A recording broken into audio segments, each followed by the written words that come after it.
سب دیکھنے اور سننے والوں کو محبت برا سلام۔ عبدالقیوم صاحب ہمارے ساتھ ہیں۔ آج بات کریں گے فلسطین کی اور جو جنگ کی موجودہ صورتحال ہے۔ روس کے صدر جو ہے ان کا بھی ایک بیان آیا ہے۔ السلام علیکم سر۔ جی ڈاکٹر صاحب، جی مبارک صاحب۔ سر، کئی ممالک ایسے ہیں یورپ کے جنہوں نے فلسطینی ریاست کو تسلیم کر لیا ہے، اور کئی ایسے ہیں جنہوں نے نہیں کیا۔ آپ کیا دیکھتے ہیں؟ مبارک صاحب، یہ جو ظلم آپ کو پتہ ہے، جو ظلم دنیا دیکھ رہی ہے، ایک چھوٹے سے فلسطین کے حصے کے اوپر، ایک حصے کے اوپر دوسرا حصہ بالکل دیکھیں محفوظ ہے۔ ہم حیرانگی کی یہ بات ہے کہ وہ فلسطینی جو ویسٹ بینک میں وہ بالکل آرام سے بیٹھے ہیں، جو غزہ میں تھے ان کو کس طرح مارا پیٹا گیا، بلکہ ان کو جنگ عظیم دوم کی طرح جیسے جرمنی کا حال ہوا تھا وہ حال انہوں نے کیا اس کو، اور پوری دنیا دیکھ رہی ہے، خاموشی سے دیکھ رہی ہے۔ مسلمان ممالک آپ کے خاموشی سے دیکھ رہے ہیں۔ انٹرنیشنل لیول کے اوپر اگر ہم یہ کہیں کہ یونائٹڈ نیشن جو ہے، جو بنائی گئی تھی امن کے لیے، جنگ کو ختم کرنے کے لیے، لوگوں کو انصاف دلانے کے لیے، وہ سب خاموش بیٹھے ہوئے ہیں۔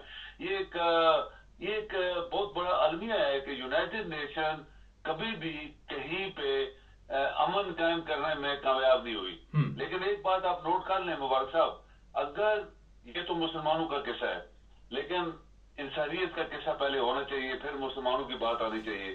تو جہاں جہاں آپ دیکھیں کہ کچھ ایسے ممالک چھوٹے چھوٹے، جیسے آپ دیکھیں کہ افریقہ میں کیا ہوا کہ ایک ملک کو دو حصوں میں تقسیم اس لیے کیا گیا کہ وہاں پہ آدھی آبادی کرسچن کی تھی۔ آپ دیکھیں کہ وہاں پہ فار ایسٹ میں انڈونیشیا کا ایک ایسا صوبہ دو حصوں میں تقسیم کر دیا گیا، ملک بنا دیا گیا کیونکہ وہاں ان کی آبادی کرسچن تھی۔ تو اس طرح یہ یہاں سے پتہ لگتا ہے کہ ڈبل سٹینڈرڈ ہم کس طرح ہے، جو بڑے ممالک ہیں یا یونائٹڈ نیشن کے اندر یہ جو بنائی ہوئی ہے انہوں نے سیکورٹی کونسل وہاں پہ، تو یورپ کے بہت سارے ممالک شروع ہی سے فلسطین کاز کو سپورٹ کر رہے ہیں، ہم کیونکہ اگر آپ اندازہ لگائیں کہ فلسطین کے کتنے لوگوں کو مارا گیا تو یہ ملینز میں ہیں جن کو قتل کیا گیا، ان کے بچوں عورتوں بوڑھوں کو مار کے کیا کہتے ہیں وہ جیسے چیوٹیوں کو پاؤں تلے مسلا جاتا ہے اس طرح مسلا گیا ان کو، تو ساری دنیا خاموش رہی۔ ابھی یہ ناروے جو ہے یہ شروع ہی سے یہ بات کہہ رہا ہے، آئرلینڈ بھی ایک انڈیپینڈنٹ ملک ہے، وہ کسی کی بات نہیں سنتا، اور پھر اسپین جو ہے وہاں پہ ان کے بڑے اچھے ریلیشنز ہیں فلسطین کے ساتھ، وہاں بڑی آبادی ہے جو وہاں پہ رہ رہے ہیں عربی لوگ، تو یہ ان کا حق ہے۔ مبارک صاحب، یہ پاکستان اس کی ہسٹری برابر ہی جا رہی ہے تقریباً، ہم کہ اس وقت سے آج تک فلسطینی جو ہیں یہ فلسطینی لوگ مار کھا رہے ہیں۔ ملک تو ان کا تھا، دوسرے ملکوں کے یہودیوں کو اٹھایا وہاں بٹھایا، ملک بنا دیا گیا اور ان کو مار کوٹنا شروع کیا، ملینز بار دوسرے ملکوں میں بیٹھے ہوئے ہیں۔ تو ان کو تسلیم کرنا چاہیے، بہت پہلے کر دینا چاہیے تھا، لیکن اگر کسی کی جرت کسی نے دکھائی ہے تو میرے خیال میں یہ قابل ستائش ہے اور قابل آپ کہیں کہ تعریف بھی ہے۔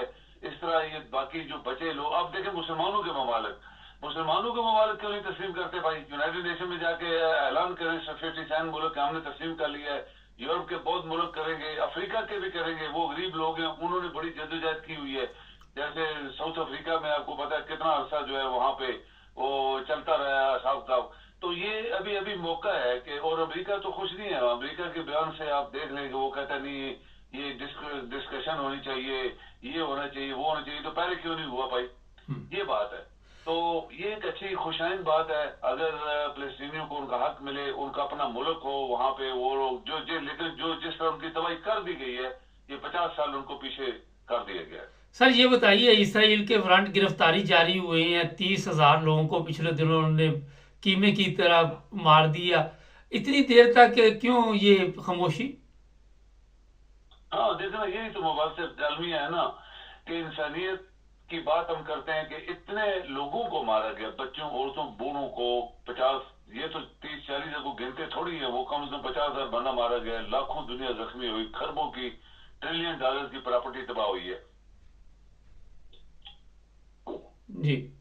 تو یہ جی جی، تو مبارک صاحب، یہ اگر یہ دنیا جاگ رہی ہوتی اور انسانیت کے اوپر ان کو کوئی درد ہوتا تو شاید یہ بہت پہلے مسئلہ حل ہو چکا ہوتا۔